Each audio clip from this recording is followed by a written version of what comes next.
تاریخ میں کچھ نام ایسے ہیں جو محض نام نہیں رہتے بلکہ ایک لیجنڈ بن جاتے ہیں۔ سکندر اعظم انہی میں سے ایک ہے، لیکن یہ صرف ایک شخص کی کہانی نہیں، یہ تو ایک پورے دور کی داستان ہے، ایک ایسے نوجوان بادشاہ کی جس کا عروج ناقابل یقین تھا، اور ایک ایسی وراثت کی کہانی جو آج بھی دنیا پر اپنے گہرے اثرات چھوڑے ہوئے۔ تو چلیں وقت میں تھوڑا پیچھے چلتے ہیں۔ سال ہے 334 قبل مسیح اور جگہ ہے مقدونیہ کی پہاڑی سلطنت۔ یہاں ایک بادشاہ ہے جس کی عمر صرف 20 سال ہے۔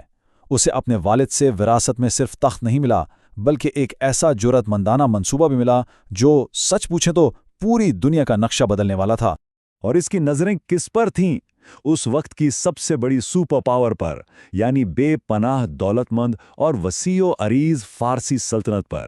لیکن اصل سوال تو یہ ہے کہ یہ ہوا کیسے، وہ بھی صرف 10 سال میں؟ ایک چھوٹی سی ریاست بھلا اس وقت کی سب سے بڑی طاقت کو کیسے شکست دے سکتی ہے؟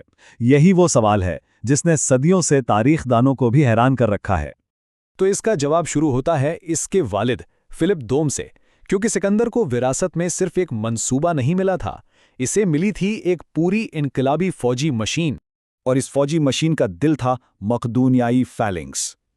اب یہ مت سمجھیے گا کہ یہ فوجیوں کی کوئی عام سی لائن تھی، بالکل نہیں، یہ تھی سرسا نام کے لمبے 18 فٹ کے نیزوں کی ایک چلتی پھرتی دیوار، ایک ایسی دیوار جسے سامنے سے روکنا لگ بھگ ناممکن تھا۔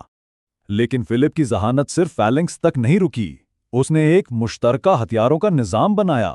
سوچ کے دیکھیے، فیلنکس دشمن کو سامنے سے روک کر رکھتا، پھر ایلیٹ ہیاسپوس پیسٹس سائڈ سے حفاظت کرتے، اور پھر آتی تھی کمپینین کیولری جو ایک ہتھوڑے کی طرح آخری اور فیصلہ کن وار کرتی تھی۔ یہ ایک مکمل اور بہت ہی خطرناک نظام تھا۔ تو اس فوج کے ساتھ سکندر نے پہلے تو اپنے تخت کو مضبوط کیا اور پھر سیدھا ایشیائی کوچک پر حملہ کر دیا۔ اس کا مقصد صاف تھا، فارسیوں سے آمنے سامنے کی ٹکر۔ اور پہلا بڑا مقابلہ ہوا دریائے گرینکس پر۔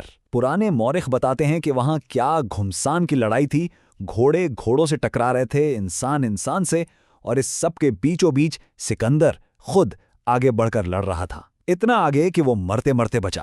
اس کے بعد اسس کی جنگ میں سکندر کی حکمت عملی اتنی زبردست تھی کہ فارسی فوج ٹوٹ گئی، یہاں تک کہ ان کا بادشاہ داراسوم وہ بھی میدان جنگ سے اپنی جان بچا کر بھاگ گیا اور اپنا پورا خاندان پیچھے سکندر کے رحم و کرم پر چھوڑ گیا۔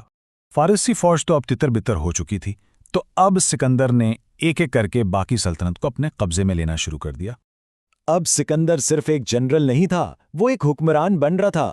ایک طرف اس نے سور جیسے ضدی شہر کا محاصرہ کیا، تو دوسری طرف مصر میں لوگوں نے اسے ایک ہیرو، ایک نجات دہندہ کے طور پر خوشامدید کہا، اور وہاں اس نے صرف حکومت ہی نہیں کی بلکہ فرعون کا تاج پہن کر خود کو ان کی ثقافت کا حصہ بنا لیا، اور ہاں، اسکندریہ شہر کی بنیاد بھی رکھی، وہی شہر جو آگے چل کر صدیوں تک علم کا مرکز بنا رہا۔ فارسی سلطنت کا آخری اور فیصلہ کن مقابلہ گوگمیلا کے میدان میں ہوا۔ یہاں سکندر نے اپنی سب سے بہترین چال چلی۔ پہلے اس نے فارسی کیولری کو ایک طرف کھینچ کر ان کی لائن میں ایک خلا پیدا کیا، اور جیسے ہی وہ خلا بنا، اس نے اپنی کمپینین کیولری کے ساتھ سیدھا اس خلا سے گھس کر بادشاہ دارا پر حملہ کر دیا۔ نتیجہ ایک مکمل فتح۔ اب سکندر فارسی سلطنت کا نیا اور بلا شبہ حکمران تھا۔ لیکن جیسے جیسے سکندر کی طاقت بڑھتی گئی، اس کی شخصیت کا ایک دوسرا، ایک تاریک پہلو بھی سامنے آنے لگا۔ زبردست تضاد ہے۔ دیکھیے، ایک طرف وہ شخص ہے جو نئے شہر بسا رہا ہے، ثقافت کو پھیلا رہا ہے، اور دوسری طرف وہی شخص پرسیپولس جیسے تاریخی دارالحکومت کو جلا رہا ہے۔ ایک طرف وہ فارسیوں اور مقدونیائیوں کو جوڑنے کے لیے شادی کر رہا ہے، اور دوسری طرف اپنے سب سے وفادار جنرل کو بغیر مقدمے کے مروا رہا ہے، یہاں تک کہ اس نے غصے میں اپنے اس دوست کو بھی قتل کر دیا جس نے کبھی اس کی جان بچائی تھی۔ اور پھر اس نے فارسی روایات اپنانا شروع کر دیں، یہاں تک کہ اس نے اپنے مقدونیائی سپاہیوں سے مطالبہ کیا کہ وہ اسے پروسکینیسس کریں، یعنی ایک دیوتا کی طرح اس کے آگے جھکیں۔ اب اس کے سپاہیوں کے لیے جو اسے اپنا ساتھی سمجھتے تھے، یہ ایک بہت بڑی توہین تھی، اور اس چیز نے سکندر اور اس کی اپنی فوج کے درمیان ایک گہری لکیر کھینچ دی۔ لیکن سکندر ابھی بھی نہیں رکا، اس پر دنیا کے کونے تک پہنچنے کا جنون سوار تھا، اس لیے وہ اپنی تھکی ہاری فوج کو اور آگے مشرق کی طرف دھکیلتا رہا۔ لیکن ہندوستان میں دریائے ہائفس کے کنارے 8 سال کے مسلسل جنگوں کے بعد اس کی فوج نے بس کر دی۔